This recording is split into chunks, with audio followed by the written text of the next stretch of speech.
I got news for you. You don't challenge your body, it goes down. You don't challenge your brain, it goes down.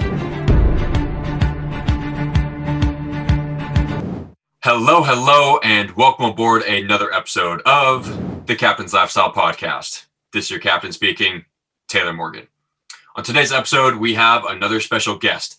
His name is Clinton Mansfield, and he is a peak performance coach and the CEO and founder of his own coaching program, Provoke Coach, where obviously he coaches people on how to achieve peak performance, similar to what I do. So with all that said, Clinton, welcome to the show.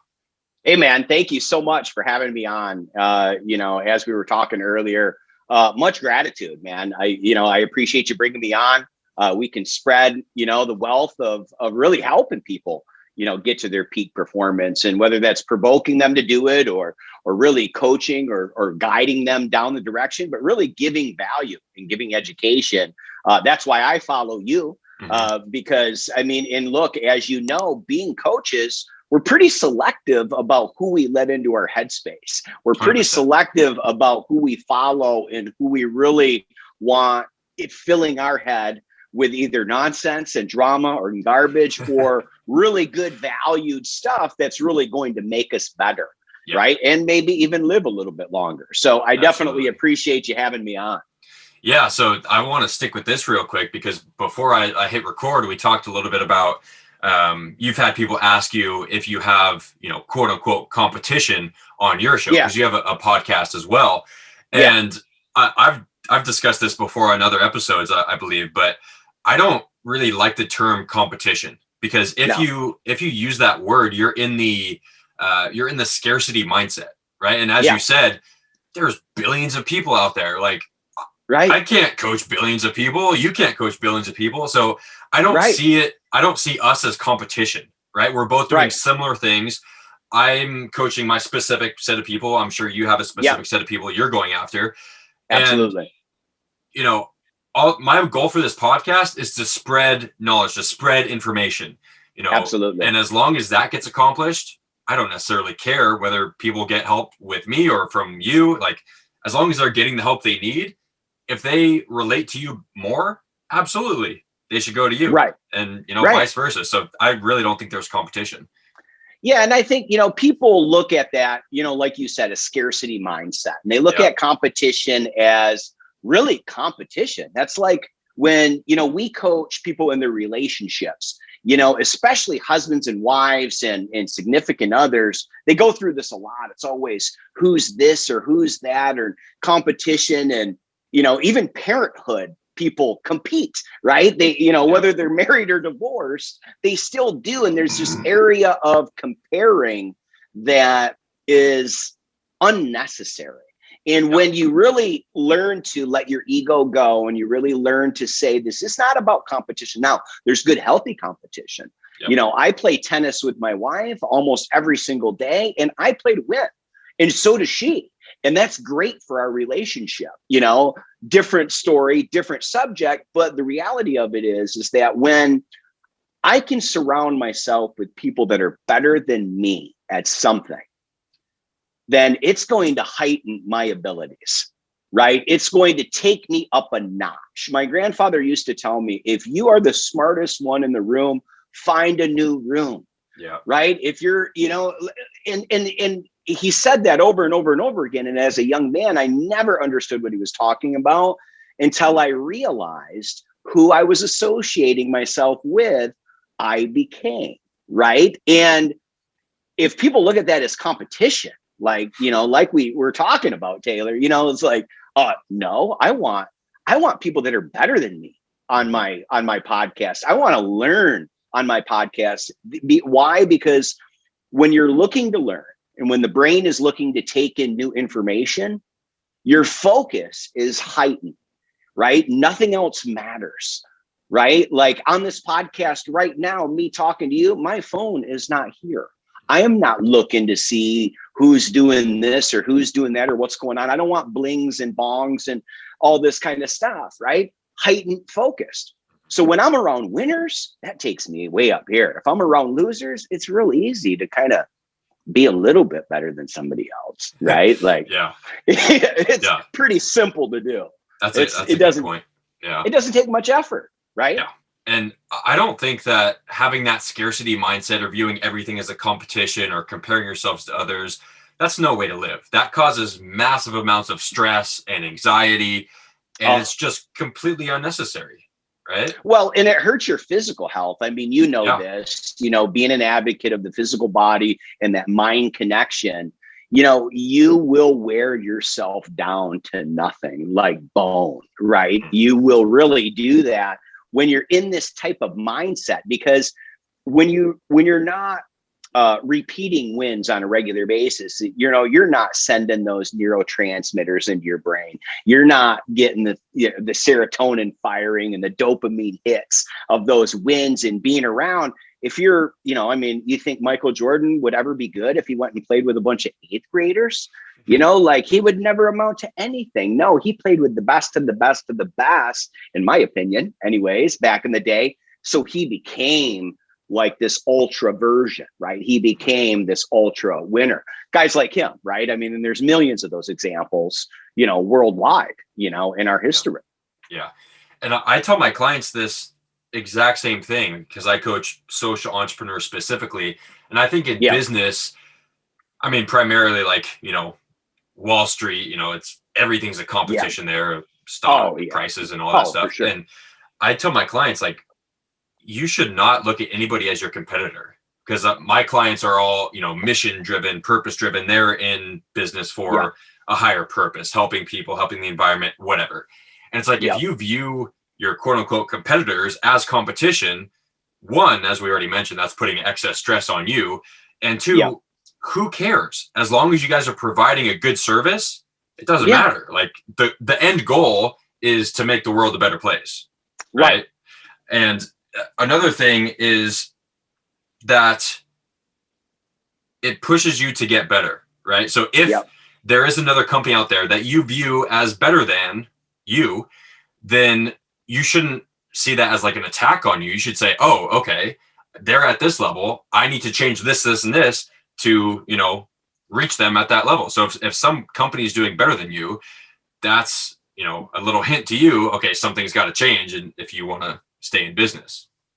Well, absolutely. You go back to fitness, right? Like I spent a lot of years in the fitness industry as an executive vice president in the fitness industry and in sales and marketing and leadership and executive leadership and whatnot. But the point that I'm making here is that what we always taught about the physical body, right? The imposed demand on the muscle. When do you build muscle? Well, when you're sleeping is when you build muscle, when you have enough protein in your system to repair the muscle tissue. It's not when you were pumping your bicep. You were common misconception. You were tearing your muscles down. But in business, right, or in really other parts of people's lives, there's no contraction.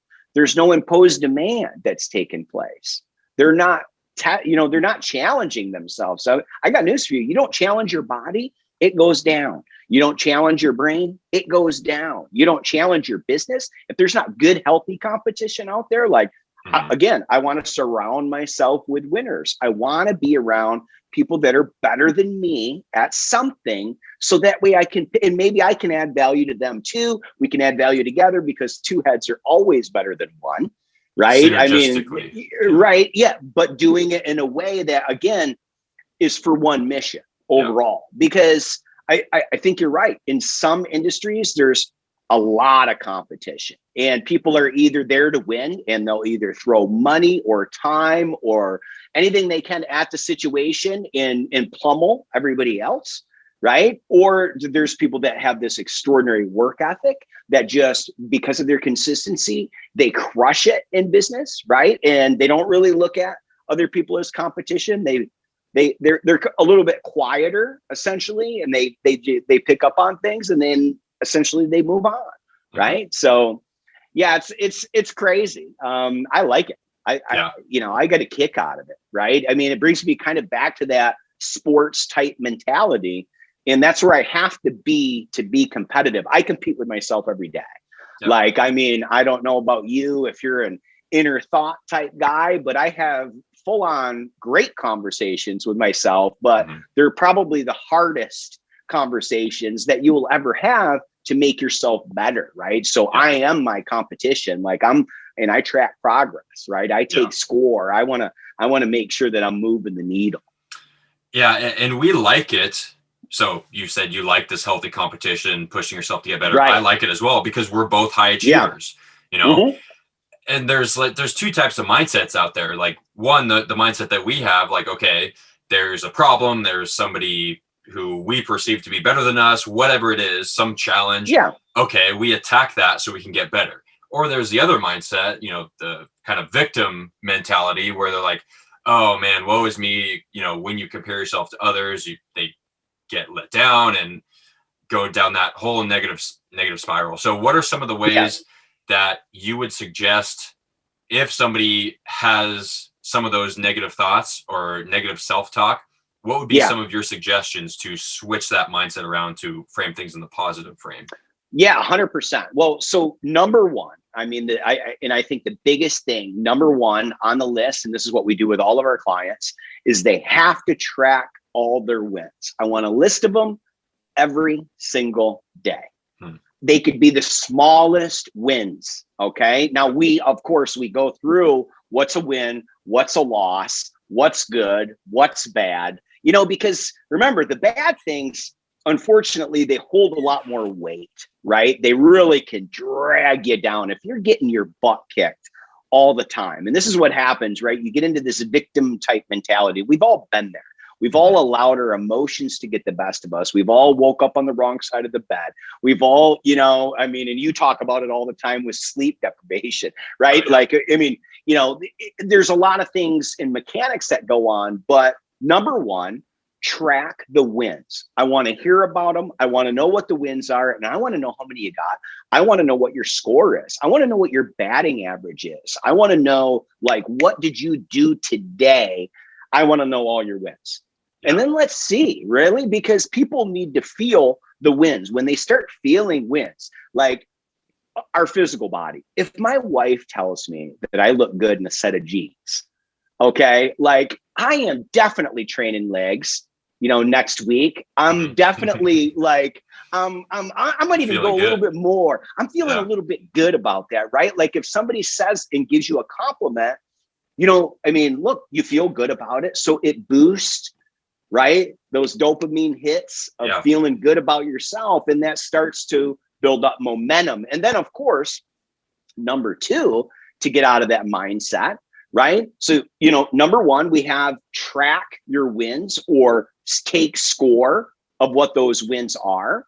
Okay. And then number two, in really, it's linking them with gratitude and linking them with what you're grateful for. Now, all of our clients, you know, I'm sure I know you do this because I've heard you talk about it.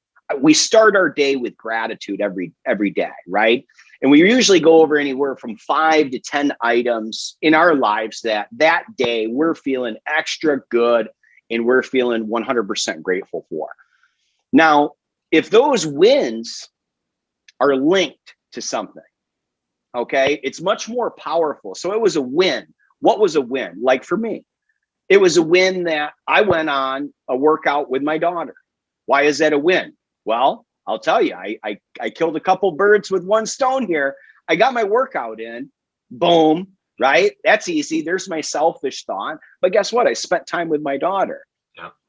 What did she do? She worked out as well. She spent time with her dad. These are all important things. So I got like 4 wins here, right? Already. Now, what is it linked with? Well, one of the most grateful things that I have every morning, and this is one that doesn't change, is my relationship with my daughter.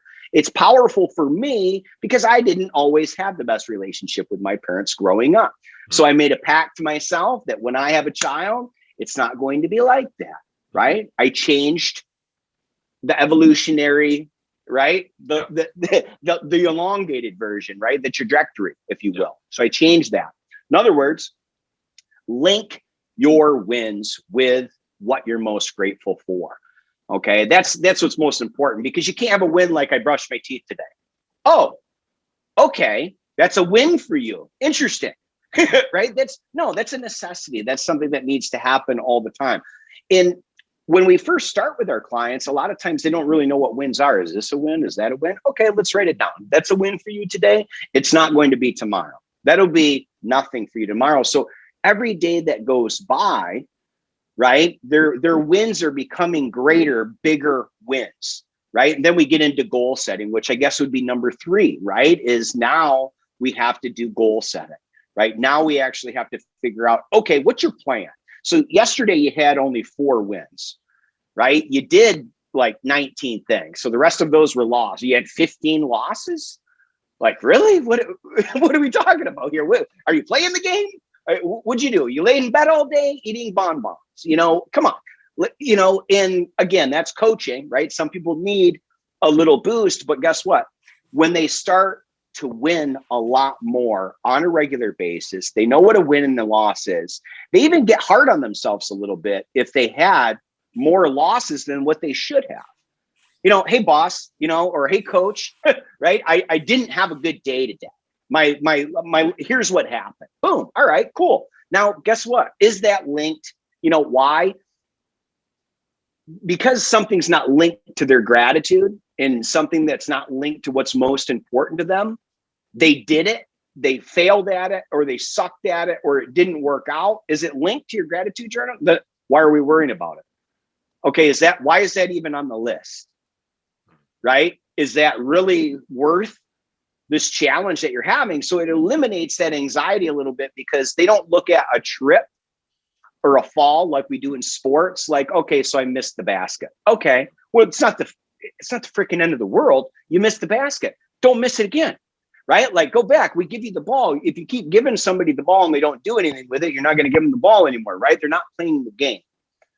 You see what I'm saying? So, I know that's kind of the long answer that you asked, but essentially that's the top 3. I mean, and then we obviously peel, the onion back more and more, as and that's really when winning, is on a regular basis instead of the reverse, to where somebody's losing on a regular basis and then they get some win. It doesn't even, you've seen those people. Well, they're like Eeyore from Winnie the Pooh, like, well, I guess I won. They could win the lotto and it wouldn't get them fired up. They just, look, the idea of winning is to do it more than you're losing, and then to have a winning record. But that's for you to compete against you, right? Yeah. To get better every single day. Yeah. And I think starting off with acknowledging your wins is really important, especially for the high achievers that we coach. I don't know about you, but for me personally, a lot of times it's difficult for me to acknowledge my wins. Like, I joined a coaching program a while back when I was first starting my program. And one of the things that they said in there was, we want you to acknowledge your wins every single day. And I was like, oh, this is bullshit. Like, I don't need to acknowledge my wins. Like, I know what I'm doing, blah, blah, blah. Because it's like, I expect myself to do those things. I expect myself to win, but turns out it actually does feel good to acknowledge those wins. And I feel like that's a pattern for high achievers, high performers. They just expect that of themselves. They have such high expectations of themselves that a lot of times that can lead to, excess stress, anxiety, depression, and even some cases, because they're focusing on everything that they're doing wrong, everything that could be better, instead of just acknowledging those few wins for a second, which I think is extremely powerful. Well, and it's scientifically proven too, right? The law of attraction, right? Scientists have a hard time wrapping everything around the law of attraction, because it's so powerful that, again, what you're thinking about, and I've seen this happen a million times. Like, I'm from Michigan and we had to learn how to drive in the snow. And if you focus on going in the ditch when it starts snowing and it's getting bad out, and you're just like staring at that ditch, like, I swear to God, you'll drive into it every time. You really will. You don't do that. You focus on the road. You focus on what it is that you know how to do, and that's drive. right? Like, I mean, but everything gets scary. Why? Because your environment gets scary. And this is where people don't understand. It's like, look, the environment isn't that bad. And if it is, slow down a little bit.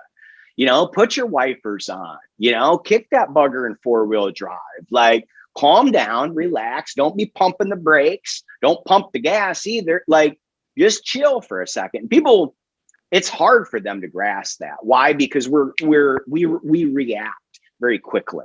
You know, one of the things that I struggled with a lot in my earlier years, and I guess earlier adult years, is I was a lot of bad things, right? Like cocky, arrogant, you know, the whole 9 yards. Yep. But I was a high achiever at the same time. Okay. But I had a temper, and like I had zero patience for people, like, especially people that didn't work hard or people that were, you know, just didn't use their brain. Like, I was just like, come on, man. Like, we got to fire faster than this. Like, let's go. And, you know, it got me into a lot of trouble. It really did, you know, but I guess because I was reacting and because I was allowing my emotions to run, you know, run the ship, if you will, right? To be the captain. I am the captain now, right? Like, your ego and your emotional side takes over, right? And that really kind of that person that you shouldn't be takes over. Well, that person can't live in your life the whole, you know, I mean, your whole life. Like, and that's where people are stuck. You know, they're stuck in letting somebody else control their fate. Things happen for you, not to you. And I hate when I hear, well, this happened and that happened. I mean, look, when COVID hit, right? We heard this all the time. Well, I was doing good up until COVID. All my business clients, well, COVID. Like, okay, guys, I get you. Yes, we're in a world of hurt here. But that's not what we're talking about. We're talking about your physical health, or we're talking about your mental health. We're talking about what you're going to do as an executive to get your goddamn ship turned around and move it and pivot it in the right direction. And that's really where reality sets in a little bit, because it doesn't matter what's going on in the world. You know, it's you versus you. So figure it out. Right? We all had to pivot. We all had to move. Like, everything changed. School changed. I mean, I was having a chat with parents today, you know, wondering why the kids are still in school and some kids fell behind and all that kind of stuff. And what it was, you know, messing these kids up, something severe, right? And it was just because, you know, look, a lot of parents were held responsible for being the principal, being the teacher, being the mom, being the dad, right? Being the nurse, right? And then, you know, being the lunch lady. You know, I mean, look, how many different hats can you try to wear and run a business, right? Like, I was going through it, you know, just like everybody else. But the reality of it is that, okay, take your environment away. Take the snow off the road for a second. You still have to drive from point A to point B. How are you going to get there? What are you going to do? Just say, you know what, screw it, I'm not driving anymore. And just go in the ditch.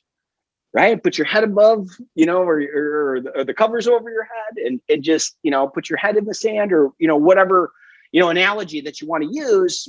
Go away from the situation instead of offensive. You know, I think people are playing their life defensively. And a lot of our clients, when they first come on, that's one of the things that we have to change right away. Everything is on the offense. We're here to score points. Okay. We're not here to defend the goal. Okay, we don't have goalie gloves on. We're not here to take in all the shit, like all the, you know, the hardest hits. We're not doing that. We're moving forward, right down the field, right, to score. So, yo, Taylor here. So I'm sure you've heard me harp on sleep and basically every single podcast and video that I put out, because it truly is that important. And I'm excited to announce that I've created something very simple and very tactical that you guys can use to start improving your sleep immediately. In fact, it is the fastest way to improve the quality of your sleep and therefore the quality of your life, with amazing results after just one single night of implementation. Seriously, this is the same nightly ritual that I personally use, and it's the same strategy that I teach all of my high-performing clients in the Captain's Lifestyle program. It's the 4-3-2-1-30 method, and I'm giving it away to you guys for free. All you have to do is follow the link in my Instagram bio or in the show notes of this podcast, and I'll send it over so you can start sleeping better tonight. but please do not sleep on this offer. It's literally free. So no excuses. Go do it, and sweet dreams. I don't know if you experience this, but for me, sometimes I struggle talking with the average population. Like when I go home, when I visit my parents, for example, and they're just having a seemingly normal, everyday, average conversation. I almost can't even stand it. Not specifically my parents, but just Sure. I guess just the average civilian, because they're talking about things that, one, don't even matter, like things that they see on the news that aren't affecting their life. And two, I've noticed just a lot of excuses about things. Yeah. Like the COVID example, like, oh, I couldn't do this because of COVID. Well, right. Really? Like, did you try? Did you think about doing it another way? The gym's being closed. That was a huge excuse that people gave. Oh, yeah. It's like, fucking what? You have your body, right? You could do push-ups, you could do squats. And so for me, I'm getting a little riled up right now because I absolutely hate excuses. It's like, okay, this is the problem. I understand that it's an inconvenience, but so what? There's nothing you can do about that. What new way of thinking or workaround could you do to still accomplish your goal? So what kind of tips or strategies do you have for people who focus too much on the negative side of things? And so for me, my mindset is, I like the Shakespeare quote, nothing is either good or bad, but thinking makes it so. So there's an event. The event is neither good or bad. It depends on how you view the circumstance. And I think a lot of people try to take the negative things away from it. Oh, I can't do this, blah, blah, blah, whatever. How do you suggest people focus on the positive in any situation? Yeah, that's a tough one because a lot of people, they always are like, oh, Clinton, you're so positive. Oh, you're always, like I have had the ability to develop a thick skin in many areas of my life, even since the beginning, right? An upbringing that would, probably be a very good movie or series on Netflix, crazy stuff, right? So I got a pretty thick skin usually. So not a lot gets me fired up when it comes to thinking negatively all the time. But I'll tell you this, I'm not perfect. Like I don't always think positively. But what I always do is I always catch myself going down a place that is not best suited for my health, right? And I mean my mental health, because here's what is exciting about somebody like myself, and I'm sure everybody can notice, I'm a bit animated and I get amped up and I get pumped up and excited. If I can keep that in the positive zone of everything, and if I can always look at the positive, not the negative. Like my wife and I think that's why we've been married for so long. She's the opposite. If she goes this way, I go that way.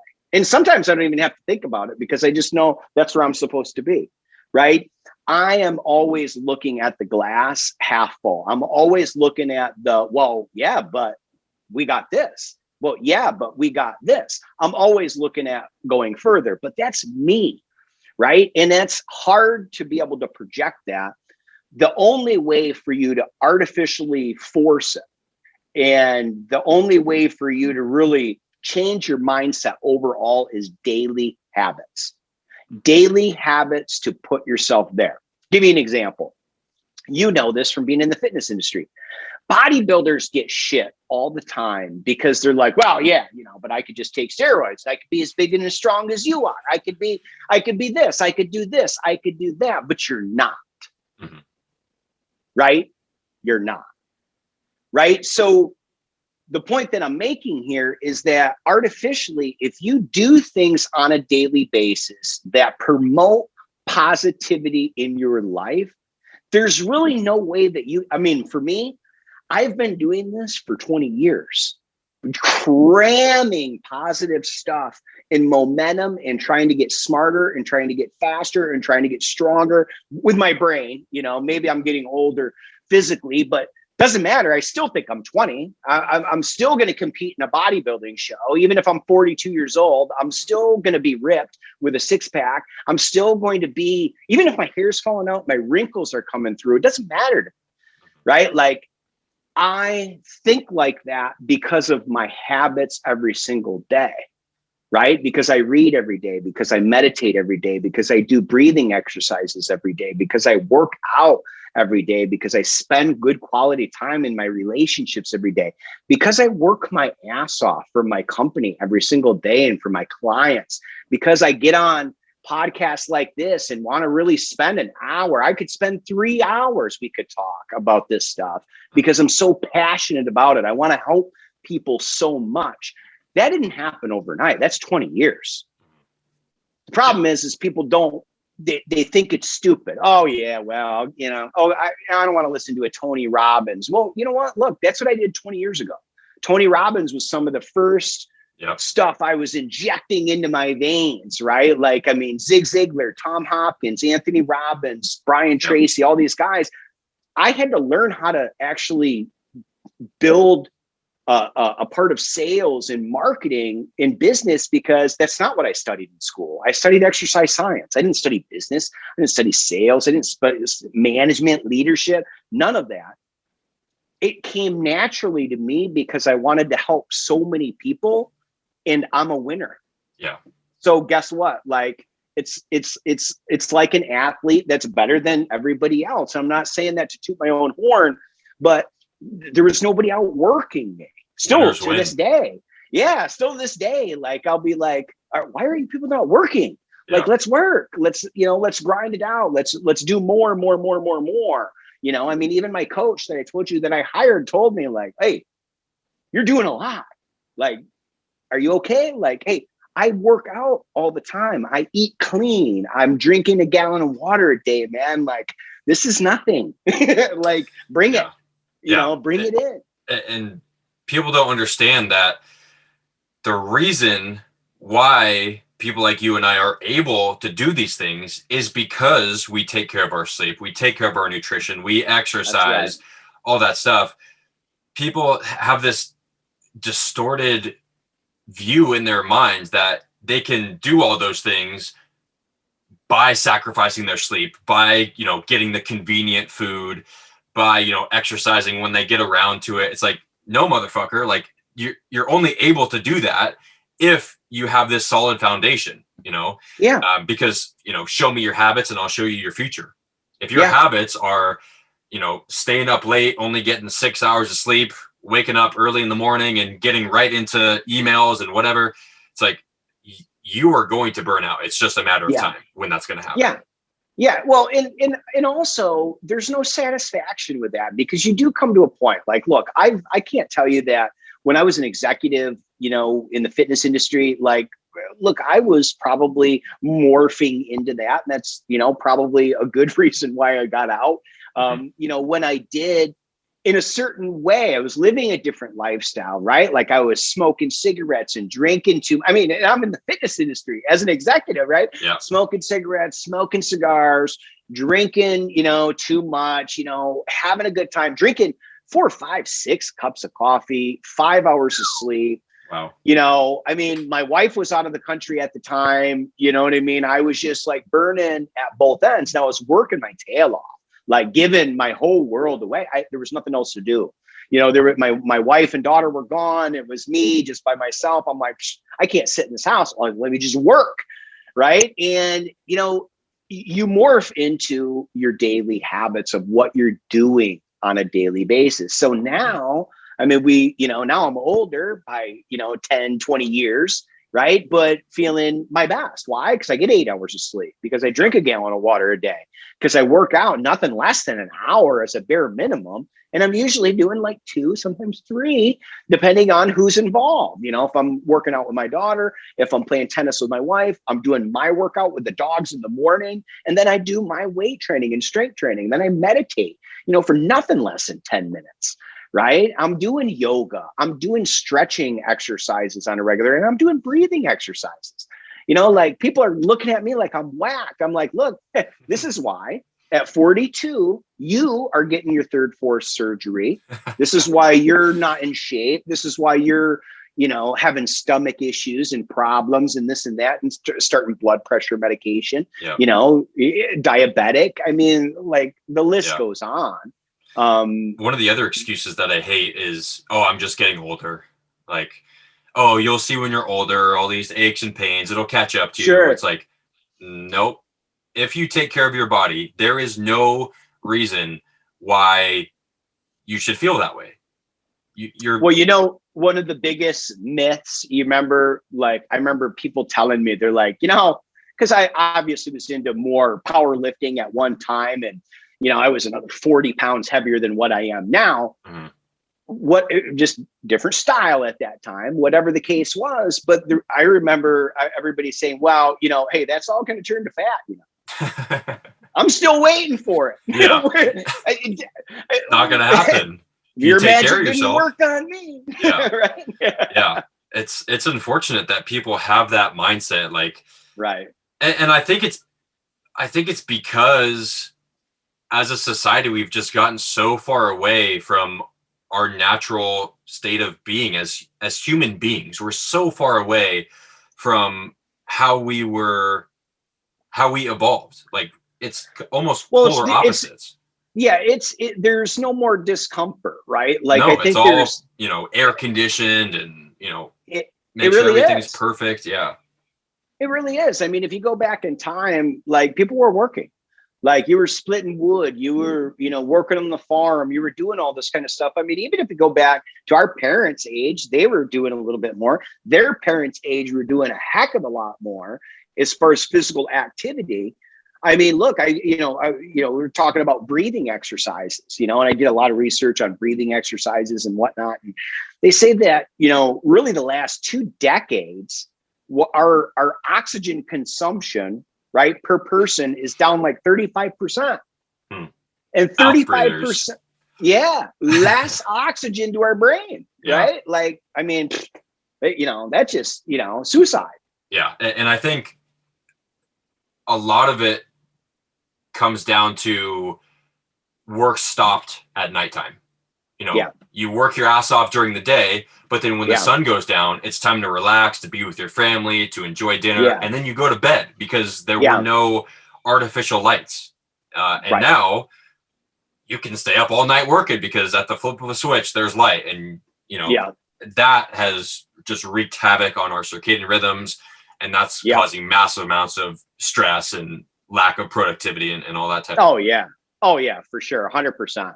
Well, and then really, I mean, like I said, consumption, right? Both your brain, what you're consuming as far as content on a regular basis. I mean, people are glued to their phones like absolute crazy. They're sucking in this information, which a lot of it's false. We all know that. It's just all for entertainment in most cases, unless they're watching your podcast, right? Yeah. Then they're sucking in the right information. But the reality of it is that, look, that and the foods that we're taking in, and then you add that together with not doing anything, right? Yeah. Like less activity, less movement, lazier.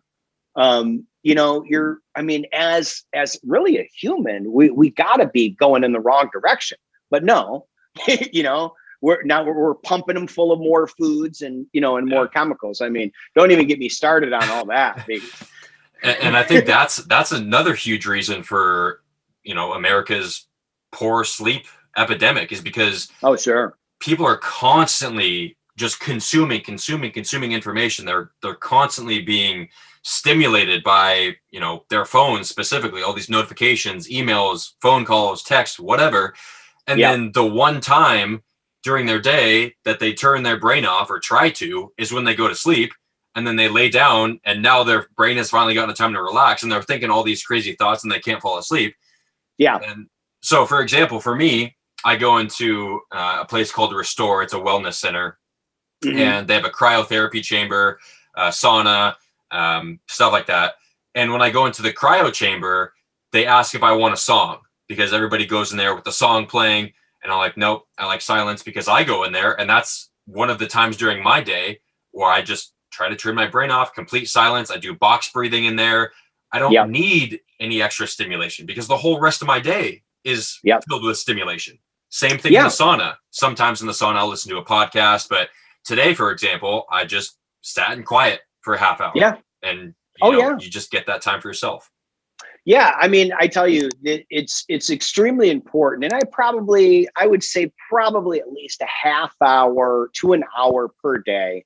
I do like to give myself some me time. And I'm not talking about my workout necessarily always, but just a time to where, and usually it starts with meditation. And then sometimes it goes from meditation to complete to just really reflection and just to sit there in silence. And this is, I cannot have any music. Like I used to even run with music and now I don't like to. Now, I mean, I come up with content, I come up with stuff. I think I let it all out, whether it's emotional, I mean, if I'm having, one of those days to where I can feel it, brewing a little bit, then, a lot of times I can get that knocked out.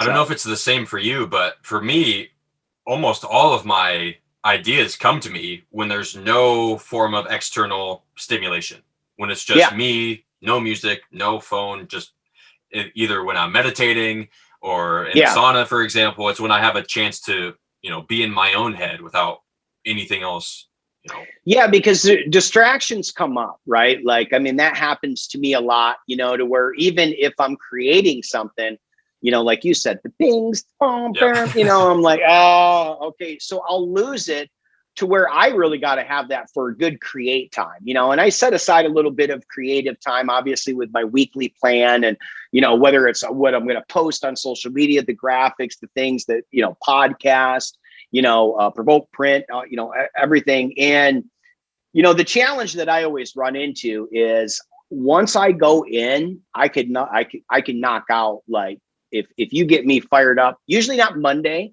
because I'm a little bit, exhausted from the weekend, not partying, but just doing stuff around the house, spending time with family, the whole 9 yards. Tuesdays though are hot, to where I can knock out probably, Tuesday, Wednesday, and Thursday, just because that's the type of driver that I am. If I can get it done faster, I will, because the way that I see it is fail faster. If I can fail faster, then I know how to adjust. I know what to do next. I know how to do it next. Yeah. So let's talk about Provoke Coach. Yeah. Who is it for, and what is the outline of it? Yeah. So, wow. So, number one, I mean, obviously the word provoke. I mean, everybody kind of looks at provoke like, I don't know, if I want somebody to be provoking me. And the idea here, and really where it all stemmed, is I grew up on a farm in Michigan. And one of the things that I would hear every morning is, the rooster. And, essentially that's why, I got my little rooster tail, that's what, I really got to play the part, because that's really who I am. Just like a rooster is provoking people to get up in the morning, nonstop, constant, every day. Doesn't matter what's going on in the world, doesn't matter what's happening. That's me in a nutshell. And that's my coaching. And that's really what we stand for, is to provoke positive change in people, in business and their peak performance. And that's really what we do. Now, a lot of it is lifestyle coaching. Okay. We do work with some executives, some business owners, some teams. Obviously, I specialize in sales, marketing, a little bit more strategy rather than actual, structure of the marketing.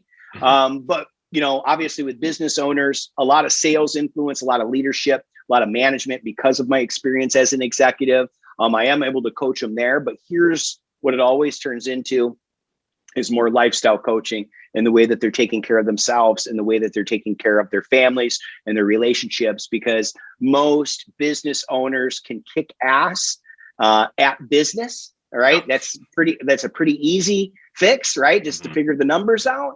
But where they really struggle with is everything else, essentially, in their life. So a lot of times that morphs together, not always, but a lot of times that does. And really our coaching is kind of based on We have a program essentially for everybody. Okay. I don't want to say for everybody, not everybody, but for people that are players, okay, that want to play the game and they want to win and they want to score, right? Then we want them. Okay. So we have rookie status, which are our redshirt rookies. They come in, it's really our entry level program into our coaching. And then we have junior varsity and varsity. Varsity is obviously our top clients. And the reason why they're different is really, we made it simple. We made it as basic as what we possibly could. It's how many touches are needed, okay? And how many contacts are needed. We want to help everybody. Everybody has, similar program structure, okay? Just like if you were to look at a football team and you were to look at the freshman team, the JV team, and the varsity, they're all playing the same game, right? It's just that at different levels, right? So as they go up, where, like, as an example, Taylor, if I was, coaching, you, or you were a part of our program, you'd probably be one of our varsity players. Okay. So you would be at a little bit of a higher level coaching. Why? Because we don't have to do the little stuff. We don't have to teach you the basics of things throughout the process. Now, it's okay. We usually start people as rookies and redshirts. They come in as rookies. Why? Because we want to know what we're dealing with. And we want to be able to help, our clients and our players to the best of our abilities with our coaching team. So is it up to them whether they move up to JV and varsity, or do you decide whether, okay. Yeah. So, obviously the initial start is like, if you were to come to me, knowing what we would actually have to expedite you through by you kind of coming in and showing us what you got. So we would be obviously coaching and having these conversations, check-ins. You'd be doing scorecards. You'd be, assessing your wins and losses and what your records are. We would want you to actually play the game a little bit to where we could see where you're at. Mm-hmm. Because just like in any business, you want your ideal client. And the idea here is that even if we have to create our ideal client, the willingness to play the game, to want to win, that's what we want. Mm-hmm. Right now, at what level you go into and where you stay, that's really going to be up to really your performance and really your follow through with the program. We don't take on everybody. We do have a bit of a tryout process, right? So we do, get on a call with somebody and see if it's a good fit. We do go through some criteria with them. Obviously the willingness to want to really shape, it's not just a program for, the physical body. A lot of people come to us and they're like, yeah, I just want to lose some weight really quick. I want to get ready for this. We're not the right program for you. Yeah. Okay. And I don't mean that we can't help you. We definitely can. Our clients get in phenomenal shape, but it takes time. This doesn't happen overnight. This is not like a quick fix type program, but that's not only it, right? We have really 3 pillars with our program besides the speaking and going places and whatnot. Really, the pillar is the physical body, the mental state, and then the peak performance. And really the peak performance is what value that they're providing back to the world, right? So what are they doing? Now, typically what happens is we have to change both the mental and the physical state prior to them being at their peak performance. They all kind of go in unison. So they start to feel better with their health and start to physically, really start to grow and become a lot better version of themselves. Well, guess what's happening mentally? At the same time, those things are starting to pick up some pace as well. And then, of course, what we turn that into is them actually being at their peak performance, really figuring out what they could do. Because, see, we take them from where they're at now and get them to where they want to go. We just do it in a way that's going to guarantee that they're going to stick with the program and follow through, rather than just a quick fix and then move on, right? Yeah. And quick fixes aren't really quick because they never really work. Yeah. Although I will say the only, real quick fix, in my opinion, is fixing your sleep, because your sleep can be improved overnight. And once you improve your sleep, literally everything else in your life can get better. So I would say that is the quickest or most reliable version of a quick fix, is dial in your sleep. Oh, absolutely. Absolutely. 100%. Cool. All right. Well, this has been fantastic, dropping a ton of value. And I'm sure people are going to want to know where they can find you. So if you're watching the YouTube video, you can see right behind him. Right. But right here. For people listening, tell us where we can find you. Yeah. So, I mean, look, my website, provokecoach.com, pretty much all social media is at Provoke Coach. Okay. So it's at Provoke Coach. That you can find it on YouTube. You can actually find it on iTunes.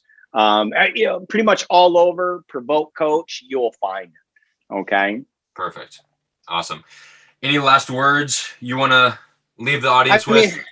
Yeah, I mean, first of all, like I said, tons of gratitude to having me on, Taylor. I mean, like I said, I really, really appreciate it. And I know your listeners appreciate you as well, because I know I do, and I can see through BS, right? So like, right. I see it every day. Like, I know where it's coming from. So I really appreciate what you stand for. I appreciate the things that you provide us as your listeners. And these are real science. I'm a science guy. I mean, obviously exercise science, that's what I studied, but I'm finding a lot of value in what you provide. So really just a lot of gratitude for you. And then, look, if I could give anybody any advice out there, is like, follow through, just do it. Like, don't be afraid to fail. Like, you're going to fail. You're going to fuck up. You're going to, fall on your face.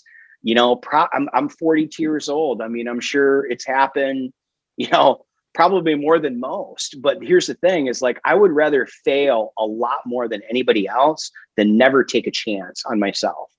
Yeah. Like, people are incredible assets. They have no clue what they're really capable of doing until you push them and until you provoke them, in a lot of cases, to do the right thing and, provoke positive change. Love it.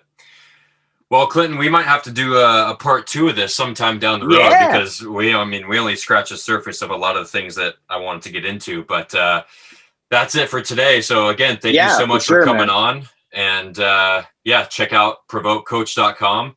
And other than that, don't forget, live the captain's lifestyle. Peace.